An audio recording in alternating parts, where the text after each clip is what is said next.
glorificando e adorando ao nome do nosso Salvador. Meus queridos irmãos, mais uma vez, cá estamos, né? Estamos aí dentro dessa jornada, dentro da nossa confissão de fé de Westminster, e nós hoje chegamos na aula de número 6, né? A aula de número 6, porém, no folder aí nós temos a aula de número 5, porque nós tivemos duas aulas da Trindade. Por isso que hoje é a sexta aula, porém, a lição é a 5 e o capítulo que nós vamos estudar hoje da confissão é o capítulo de número 4, onde nós vamos falar sobre da criação, o que a confissão de Westminster apresenta em relação à criação. Só para relembrar, né, nós já tivemos uma aula introdutória, depois nós falamos sobre as Sagradas Escrituras, falamos sobre a Trindade e na semana retrasada nós falamos sobre os decretos de Deus. E hoje, então, nós vamos falar sobre a criação, o que a confissão de Westminster fala sobre esse tão importante assunto. Esse capítulo da confissão ele é mais curto, ele fala somente dois pontos, né? Ele fala sobre a criação do mundo e sobre a criação do homem. No primeiro ponto, na confissão, nós temos aqui, vocês estão com o folder, né, com o panfleto, então acompanha comigo o que a confissão diz em relação à criação do mundo. Confissão 1. Ao princípio, aprove a Deus Pai, Filho e Espírito Santo, para a manifestação da glória do seu eterno poder, sabedoria e bondade, criar ou fazer do nada, no espaço de 6 dias, e tudo muito bom, o mundo e tudo que nele há, visíveis ou invisíveis. A criação foi obra do Deus triuno, Pai, Filho e Espírito Santo. Participaram da criação de todas as coisas. Deus criou o universo do nada, pela sua palavra poderosa, para manifestar sua glória, sabedoria e bondade. A criação não surgiu por acaso. Tudo possui propósito e depende do Criador. A confissão, ela defende essa verdade muito notória dentro das Escrituras. Todos nós sabemos que Deus criou todas as coisas a partir do nada.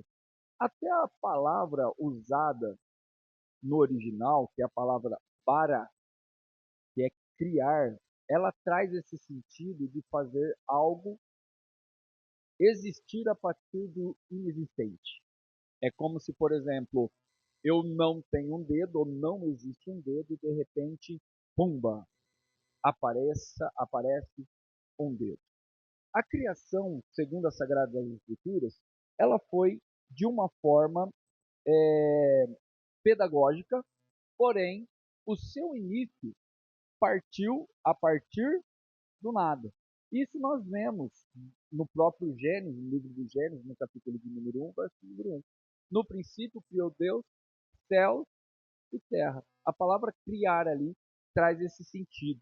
E depois, a criação, ela vai falar que tudo gira em torno do próprio Salvador, em torno do próprio Criador.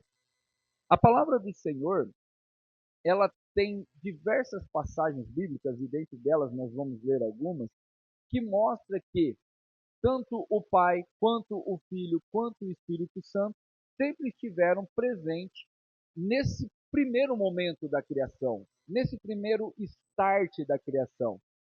Ali não foi feito por uma das pessoas da Trindade. Não.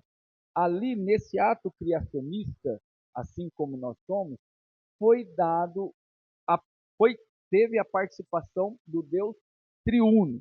E aí nós vemos no próprio folder de vocês, eu coloco algumas referências.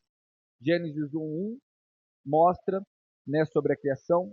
João, capítulo 1, versos de 1 a 3, nós temos o João apresentando o próprio Cristo na criação. falando que sem ele, nada do que foi feito se fez. Vamos ler lá em João, no capítulo de número 1, para nós termos uma clareza das Sagradas Escrituras. Está escrito assim, ó, no princípio era o Verbo, e o Verbo estava com Deus, e o Verbo era Deus. Isso daqui eu já expliquei para vocês, né? Essa relação do próprio Cristo pré-existente, desde a eternidade. Todas as coisas foram feitas por intermédio dele, e sem ele nada do que foi feito se fez. A vida estava nele, e a vida era a luz dos homens. João está mostrando aqui que Jesus Cristo estava no princípio da criação.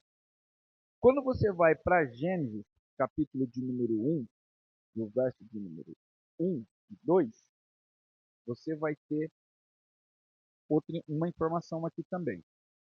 Verso 1 diz assim, ó: no princípio criou Deus os céus e a terra. E a terra, porém, estava sem forma e vazia. Havia trevas sobre a face do abismo, e o Espírito de Deus pairava sobre a face das águas. Esse verso aqui mostra que o Espírito Santo já estava presente desde a criação. Que o Pai, o Filho e o Espírito estão presentes desde a criação. Hebreus capítulo 11 e o verso de número 3. Hebreus capítulo de número 11. Se alguém achar, pode ler, tá bom?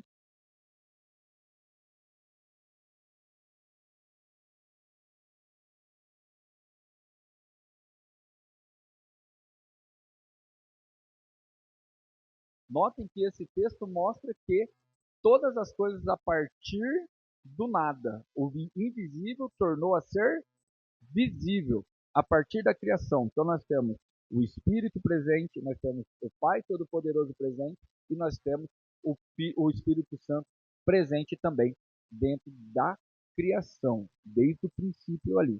Então não foi uma das pessoas da Trindade que criou todas as coisas, mas foi em conjunto, em unidade, que todas essas coisas foram criadas. E a confissão diz que a criação ela tem um propósito, e o propósito é de glorificar a Deus, de manifestar a glória de Deus. E não somente pelas coisas passivas, mas por toda a manifestação da criação, seja pelo vento, seja pela árvore, seja pelo sol, seja pela lua, seja pelos mares. Toda a criação ela tem um propósito. O propósito é de dependência de um Criador, porque nós podemos ver toda a fúria do mar, mas existe um Criador que diz para o mar: aquieta-te. Nós temos exemplo do próprio Cristo Jesus mandando o mar se aquietar. Toda a natureza está subjugada ao poder do Deus Todo-Poderoso. E a natureza, a criação, ela tem a intenção de mostrar o poder de Deus. Abra comigo em Jeremias 32. Jeremias 32,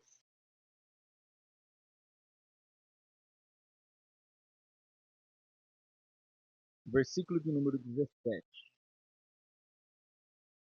Jeremias 32, versículo de número 17. Está escrito assim, ó: ah, Senhor Deus, eis que fizeste o céu e a terra com o teu grande poder e com o teu braço estendido. Coisa alguma é demasiadamente maravilhosa. Notem que a natureza, ela apresenta o grande poder de Deus. A natureza tem esse objetivo de mostrar o grande poder de Deus. E nós temos um texto mais clássico ainda, que é Romanos 1. Romanos 1, 20. Romanos, capítulo de número 1, o verso de número 20, é um dos textos mais extraordinários em relação de demonstração para que serve toda a criação. Olha só o que diz o texto. Porque os atributos invisíveis de Deus, assim o seu eterno poder, como também a sua própria divindade, claramente se reconhecem desde o princípio do mundo, sendo percebido por meio das coisas que foram criadas. Tais homens são, por isso, indesculpáveis. Notem que a criação ela tem essa clareza de mostrar o tão grande poder de Deus. A natureza conclama a soberania, o poder criativo, o poder de organização, o poder de autoridade. A natureza se subjuga a esse Criador. E a própria natureza conclama que ela se subjuga a um Deus criativo. E é por isso que Paulo fala, por causa da natureza, por causa de todos os seus feitos, todos os homens se tornam indesculpáveis. Porque é impossível isso tudo existir se não existir uma mente brilhante e criativa por trás de toda a criação. Essa é a palavra usada por João, a palavra logos. Lembra dessa palavra, logos? No original ainda, em João 1, Rocan Kai Logos. No princípio era o verbo, no princípio era o logos. O que é logos? Logos é um conceito. Ele não é uma palavra definida, mas ele é um conceito filosófico. Na antiguidade, o ateísmo era uma coisa praticamente descartável. Não existia ateísmo. Todos ali acreditavam em uma divindade, acreditavam em seus deuses. Mas existia um filósofo chamado Heráclito, e ele era muito conhecido por ser um filósofo que pensava na simplicidade. Ele era tranquilão, porém ele era muito importante ali. E ele, na ganância ou na ânsia de descobrir de onde veio todas as coisas, porque isso é uma pergunta que sempre é feita em todas as etnias e povos, Heráclito falou assim: tem que existir algo antes disso tudo existir que criou todas essas coisas.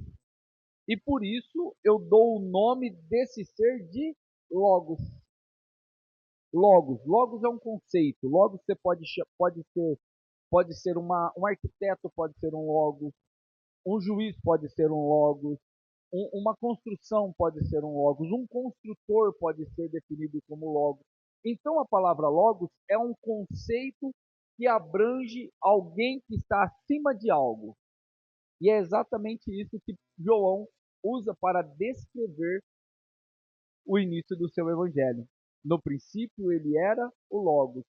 No princípio, ele realmente era esse que criou todas as coisas.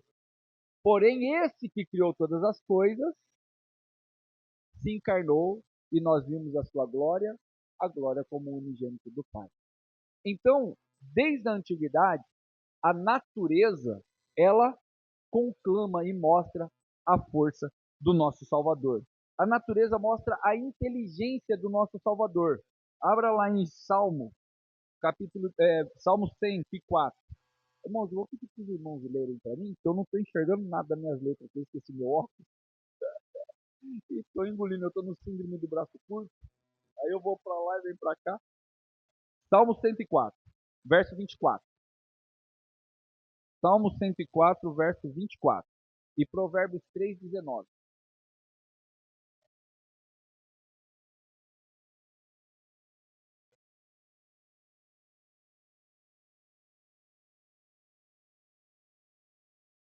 Cheio de sabedoria se fizesse. Olha a inteligência da criação. Você já parou para pensar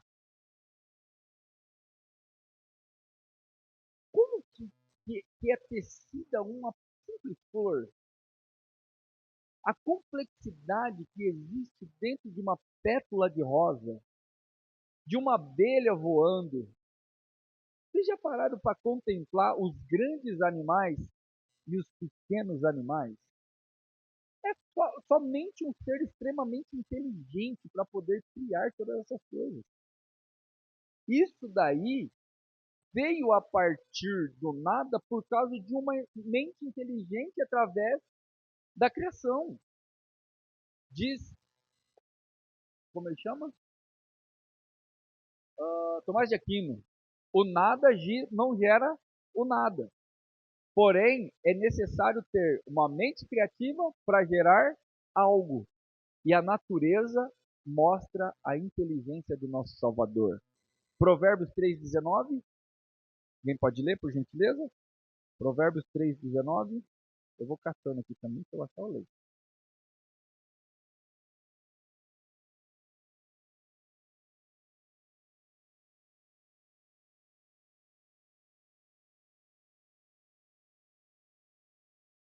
Pelo Senhor a sua sabedoria, e a sua sabedoria.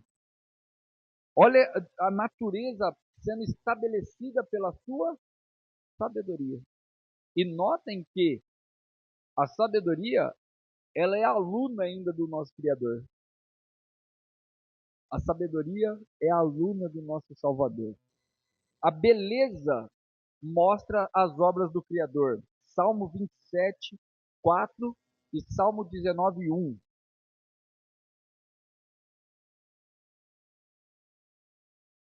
Salmo 27, 4 e Salmo 19, 1.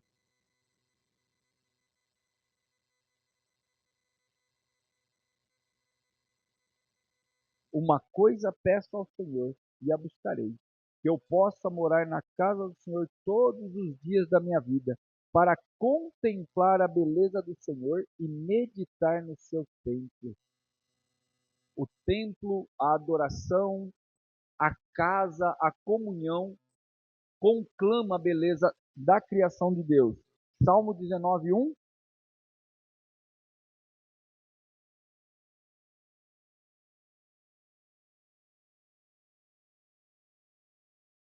Notem que nós temos diversos textos, e isso daqui é só um resumo de tantos textos que existem, que mostram que a natureza mostra a força de Deus, a natureza mostra a inteligência de Deus, a natureza mostra a beleza de Deus, e a natureza mostra a ordem de Deus. 1 Coríntios capítulo 14, verso 33.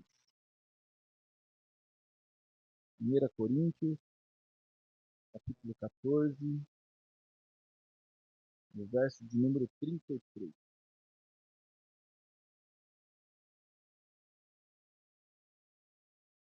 Porque Deus não é de confusão, e sim de paz, como em todas as igrejas dos santos, conservem. Desculpa, é o Sol 33. Sol 33. Porque Deus não é Deus de confusão, e sim de paz, como em todas as igrejas dos santos. Deus é um Deus de ordem, não é um Deus de confusão. Jó 38, 33.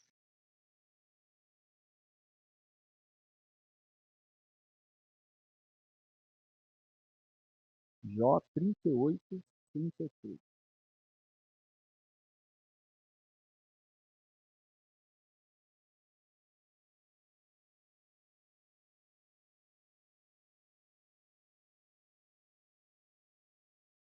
Deus sabe. E interessante que Deus ele é tão ordeiro, tão organizado, que quando ele cria o primeiro, o segundo e o terceiro dia, ele faz uma coisa no universo. Vocês já pararam para pensar no capítulo de número 1, no verso de número 3? Deus disse: haja luz. Lembra desse texto? Deus disse: haja luz. A pergunta é: que luz era essa?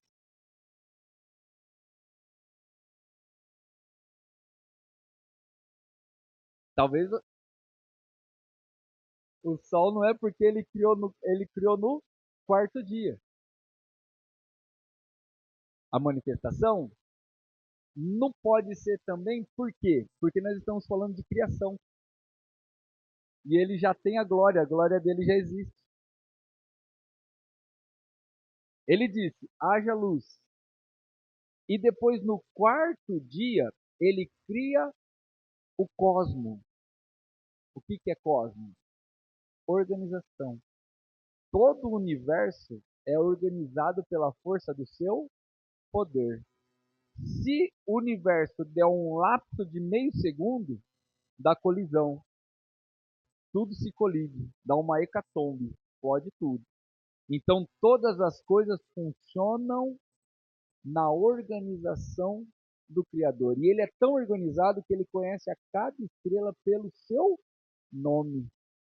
Olha só a organização do nosso Deus. E ele nos exige que sejamos a sua imagem, sejamos organizados. E a pergunta continua: que luz era aquela? Fica com essa pergunta aí, vai pensando que depois eu vejo se eu falo aí. Pra eu saber também, né?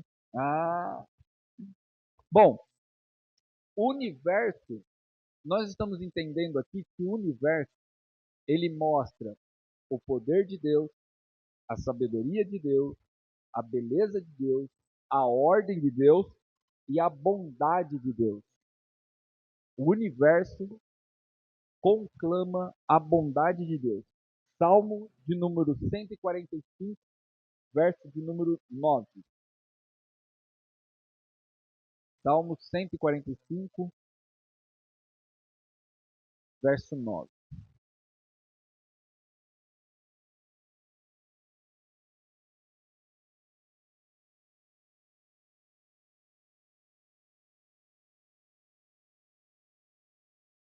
Olha isso.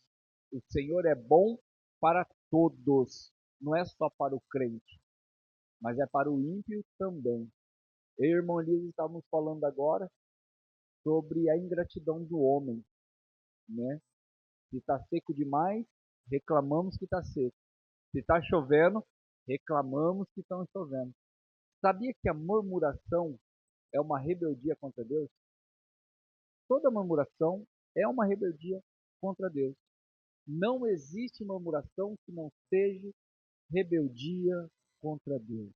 Principalmente quando a murmuração sai da boca de um crente, de um que diz ser filho de Deus. Porque a Bíblia nos diz: todas as coisas cooperam para o bem daqueles que amam o Senhor. Se todas as coisas cooperam para o bem daqueles que amam ao Senhor, e eu, sendo cristão, sendo filho de Deus, confesso que Ele é meu Salvador e reclamo de tudo, de toda a minha vida, isso demonstra que eu sou insatisfeito com aquilo que Deus tem proporcionado para a minha vida. Quando eu reclamo pela falta, eu estou falando assim: o Senhor não sabe cuidar de mim. Quando eu não glorifico a Deus pela abundância, eu estou falando para mim: eu sou meu próprio Deus e não dependo de Deus. Então, a murmuração, a ingratidão, ela é uma rebeldia contra o Criador. E o texto está nos dizendo: Deus, ele é bom. A natureza, a criação mostra a bondade de Deus. Porque ele nos dá o ar para respirar, ele nos dá a chuva, seja para bom, seja para mal. Ele nos dá a terra para arar, ele nos dá o trabalho para conquistarmos aquilo que desejamos. Deus, ele nos deu o tempo, mesmo não merecendo, para que eu e você possamos desfrutar de todas as suas bênçãos. Então, aprenda, a murmuração, relembre na verdade, né? A murmuração, ela é uma rebeldia contra o Criador. Vamos ver outro texto? Atos 14, verso 17. Atos 14, 17.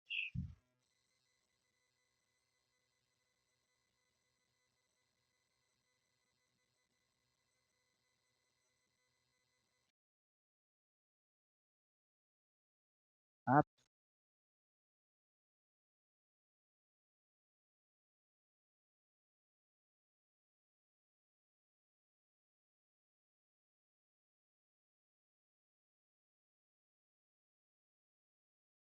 viu aí? Toda a natureza conclama a bondade de Deus.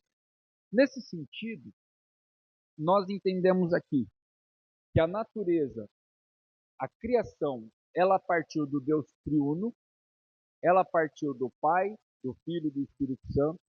Ela tem um objetivo, o objetivo é de abençoar o ser humano, a criação, principal, a coroa da criação de Deus. A natureza tem a natureza está ao nosso serviço. Apesar de nós não mandarmos e dominarmos sobre ela hoje, como Adão dominou no passado, ainda assim a natureza está ao nosso serviço, com a terra de arar, com a chuva, com o ar, com o sol, com os frutos, com a semente. O homem, com a sua ganância, está destruindo tudo isso. Mas, a priori, a natureza foi criada por Deus para o benefício da sua criação principal, que foi o ser humano. Nesse sentido, então, nós entendemos que todas essas coisas conclamam as obras do Senhor. Nós entendemos que a natureza mostra a sua força, mostra a sua inteligência, mostra a sua bondade e que nós devemos de nos curvar diante disso.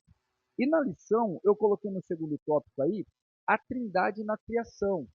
Nós temos o Pai planejando, o Filho criando e o Espírito Santo trazendo vida e ordem. Notem que a criação, ela vem pela unidade trina, a unidade do Deus divino, Deus trino. E nós temos em Gênesis 1:2 mostrando o Espírito pairando. Nós temos João 1:3 que nós já lemos, que o Filho executa. E nós temos em Jó 33 que nós lemos que o Pai dá o poder para a criação. O Pai nossa, fugiu a palavra. O Pai, ele planeja, o Filho executa e o Espírito dá vida. Tá? Então, a criação, na segunda confissão de Westminster, ela funciona dessa maneira. E no final de toda a criação antes do homem, o que Deus disse? Que tudo era muito bom. Que é o que eu coloco para vocês aí, ó. A criação foi muito boa. Deus criou tudo perfeito, sem pecado ou corrupção. O mal entrou posteriormente pela queda do homem. Então Deus ele criou todas as coisas, mas ele não criou nada corrompido. Todas as coisas ordeiras, tudo organizado. A chuva que não caía como uma chuva ainda, né, como nós temos o relato de Gênesis, existia um vapor que subia da terra e regava por igual toda a plantação. Outro dia eu vi um rapaz falando que era impossível isso acontecer, mas nós que moramos mais no interior é muito comum, né? Eu não sei como que é Vista Alegre, mas Monte Alto é alto mesmo. Ele está acima dos vales mesmo. Então você está na vila que eu moro ainda, que é no Bela Vista, ela é mais alta ainda. Quando nós chegamos ali perto da igreja principal lá do Bela Vista, lá da igreja romana, você olha assim para o lado da serra, você vê aquele nevoeiro regando toda a área vegetação, toda a área verde. E você vê que aquele lugar lá tem uma abundância de verde. É regado por igual. Pode estar seco o que for. Ali sempre fica corado, fica verdinho, fica bonito. Porque na madrugada, aquilo ali cai a temperatura, sobe a neblina, rega por igual. E ali sempre é algo frutífero. Assim era toda a terra antes do pecado. Antes do pecado, tudo andava na perfeita harmonia. Não existia estações de tempo. A estação do tempo só passou a existir depois do dilúvio. Não existia outono, inverno, verão e primavera. Em Gênesis 6, depois do dilúvio que partiu o início das estações do tempo. Então você vê que o pecado, ele nesse momento não existia, ele não tinha poder sobre a criação não sofria como dores de parto, esperando uma redenção, como o escritor Romanos nos diz, né? Como Paulo nos diz em Romanos. Mas a criação ela era totalmente linear com o propósito divino. Até que Deus cria o homem. Até que Deus cria o homem. Alguém pode ler aí para mim, por gentileza, a criação do homem, a confissão 2?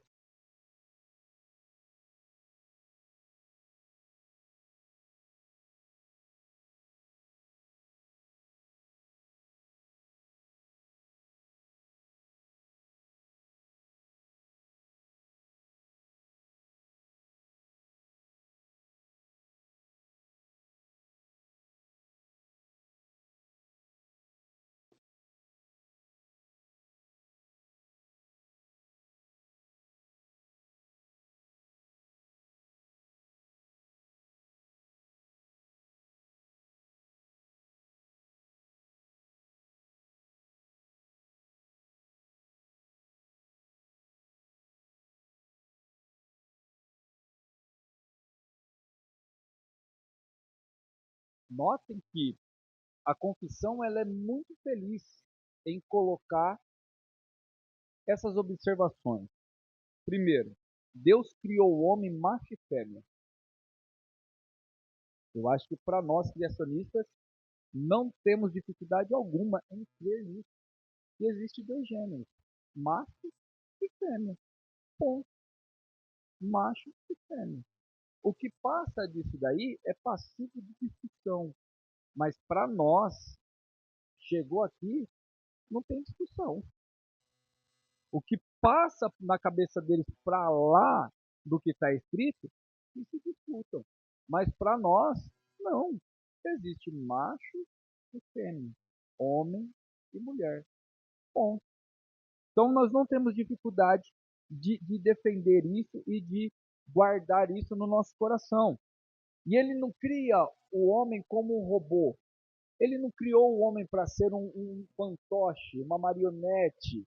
Ele criou o homem com moral, uma moralidade, com raciocínio, com uma alma imortal. E é aí que é a questão. O homem se torna imortal por causa da sua alma. Sua alma é imortal. É a sua alma que tem que estar alinhada com o próprio Criador, para que a sua alma venha desfrutar de gozo eterno e para que a alma não venha desfrutar de condenação eterna. Então é a alma é imortal. A alma é imortal. E a nossa alma é responsável de guardar tudo, exatamente tudo. Não é só uma coisa, não.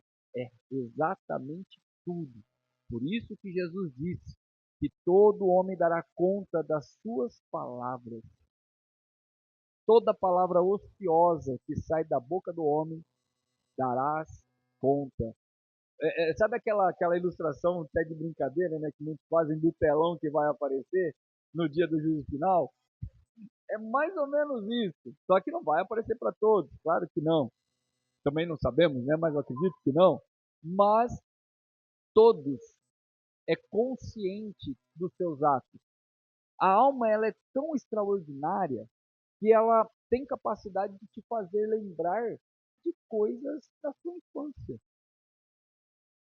A alma ela é tão perfeita em guardar no subconsciente que tudo aquilo que a gente pensou com, com intenção ou sem intenção, todas essas coisas estão guardadas na psique, na alma.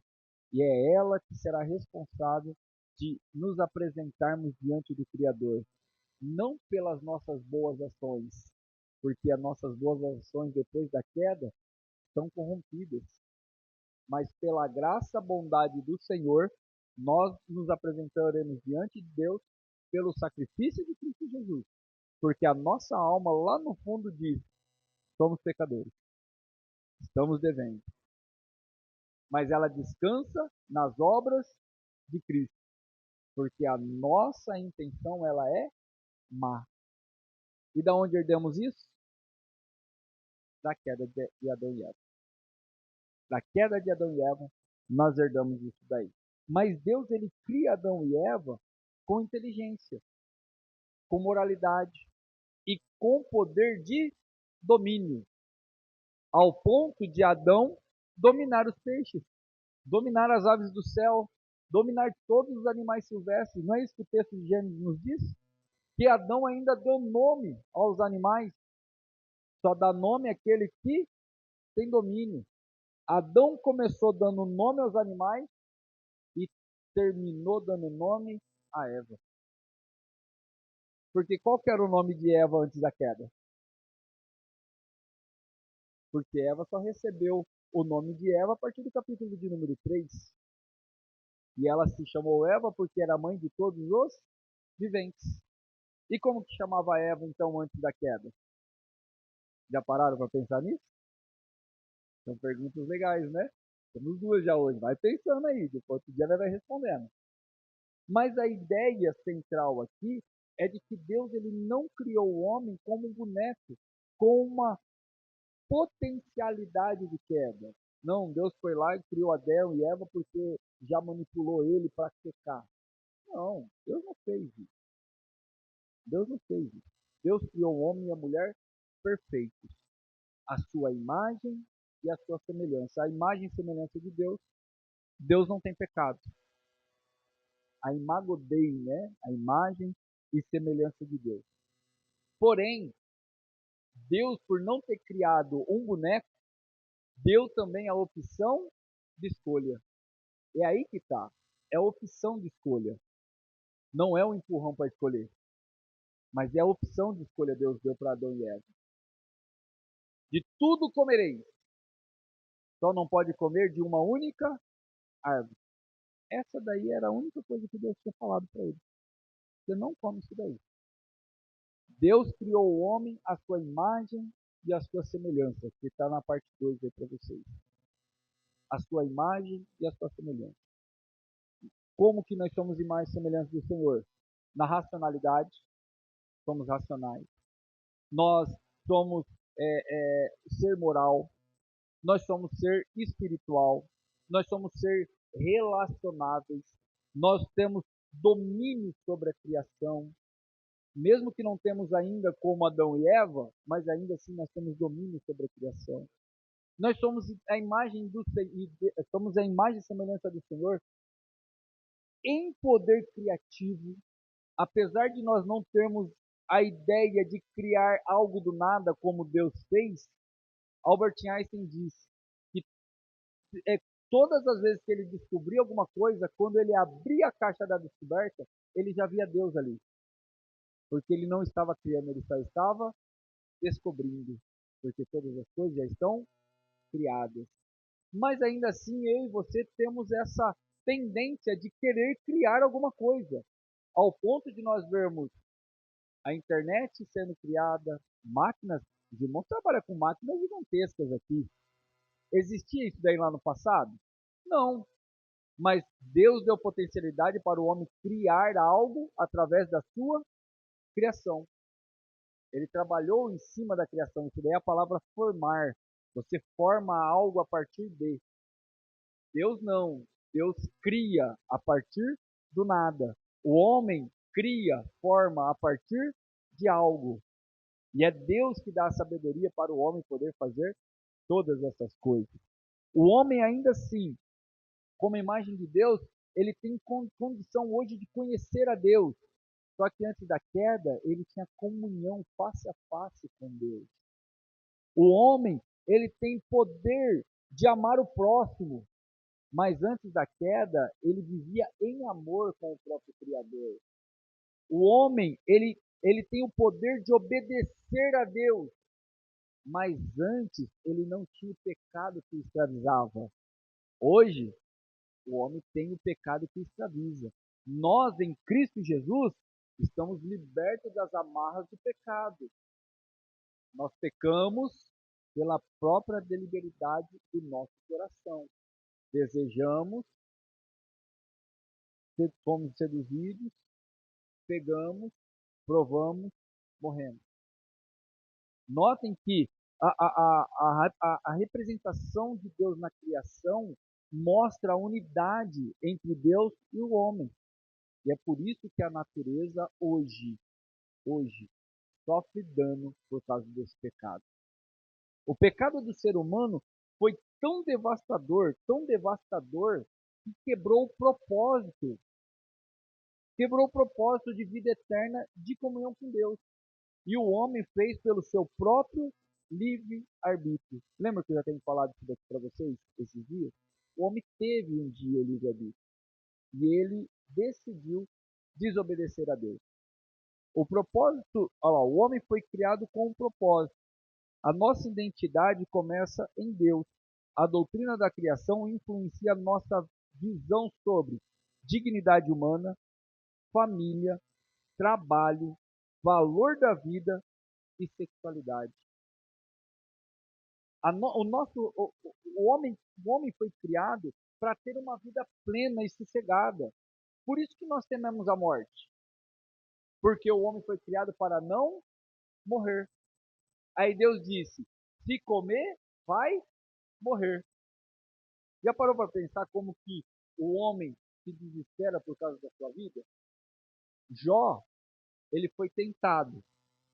E você perceber que Jó foi tentado na sua vida familiar, seus filhos foram mortos, na sua vida econômica, perdeu todos os seus bens, na sua vida de amigos, seus amigos começaram a julgar, a sua esposa, na sua vida matrimonial, ele também foi tentado, ao ponto da sua esposa dizer para ele abandonar o próprio Deus. Só que em tudo Jó não pecou. Aí, Satanás aparece a segunda vez para Deus e fala assim, ó, ele não vai negar o Senhor dá tudo para ele mesmo? Deus permitiu que ele tirasse todas as coisas. Pela segunda vez, Deus olha para Satanás e fala assim, tá vendo o meu servo Jó? Ele não negou, ele não blasfemou. Aí o diabo pediu para tocar na sua saúde. Aí Deus disse, toca na saúde dele, mas não tire a vida, porque o único que pode tirar a vida é Deus. O diabo até ceifa alguma coisa, mas com permissão de Deus. Sem a permissão de Deus, nada acontece. Aí o texto diz que quando Satanás tocou na saúde de Jó, Jó disse, o que eu temia me sobreveio. Ele temia a própria vida dele. Ele temia. E assim é com nós. Nós tememos a nossa vida. Mesmo que a igreja, o crente, tem promessa de vida eterna, ainda assim ele tem pânico da morte. O homem gasta o que tem para não morrer. Ele vende carro, ele vende propriedade, ele trai as pessoas, ele se humilha para as pessoas, ele se faz dívida para poder ter uma vida saudável. Não é isso que a gente está vendo hoje? Até quem não tem condição vai lá e faz uma dívida para poder ter saúde. Aí, para adquirir a saúde, acaba colocando muitas coisas que não tem que colocar hoje no corpo e acaba perdendo a saúde. Então, note que o homem ele não foi feito para morrer. E por ele não ser feito para morrer, tudo que ele pode fazer para viver, ele faz. Mas Jesus disse que as portas do inferno, o pânico da morte, não prevalecerá contra a igreja, porque ainda que esteja morto, viverá. Essa é a nossa confiança de que se tombarmos hoje, ressuscitaremos com o nosso corpo incorruptível, com a plenitude do segundo Adão. Amém, meus irmãos? Amém? E para nós finalizarmos, a queda não estava na criação, como eu já vim construindo essas argumentações para você. Deus criou tudo bom. O pecado entrou pela desobediência humana, trazendo a morte e corrupção ao mundo.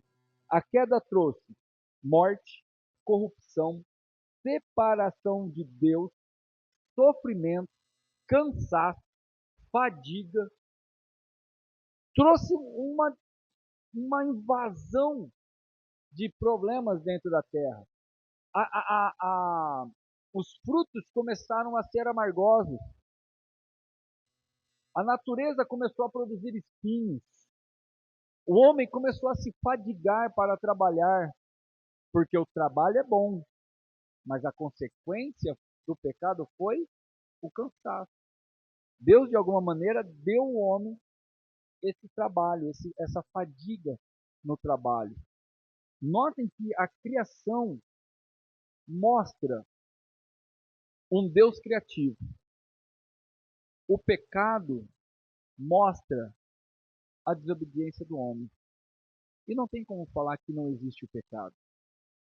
Porque tudo que nós vemos de destruição foi ocasionado por causa do pecado. A imoralidade, por causa do pecado.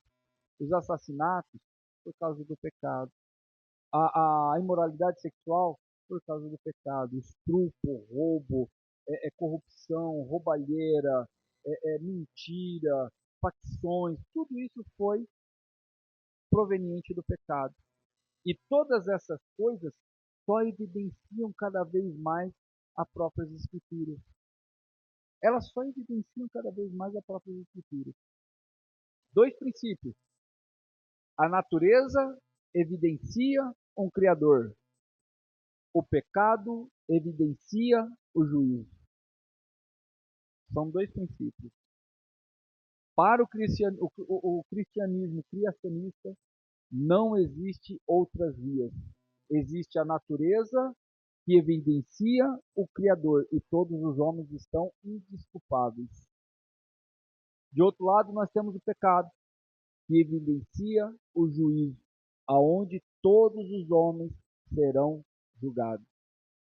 Aí temos Cristo Jesus, pela sua graça e bondade, redimindo a humanidade pelo seu próprio sacrifício e dizendo: vinde a mim, para que podeis ser livres desse tão grande juízo que será derramado sobre os filhos da desobediência. Então, que eu e você venhamos lembrar e ter essas aplicações aqui dentro da nossa alma. Você foi criado por Deus, para Deus. Sua vida possui um propósito. A criação revela a glória do Criador e a nossa identidade está em Deus. E para você ir embora pensando com mais essas três perguntas. O que significa ser criado à imagem de Deus? O que significa isso? É simplesmente eu falar que sou cristão? Não, vai muito além disso.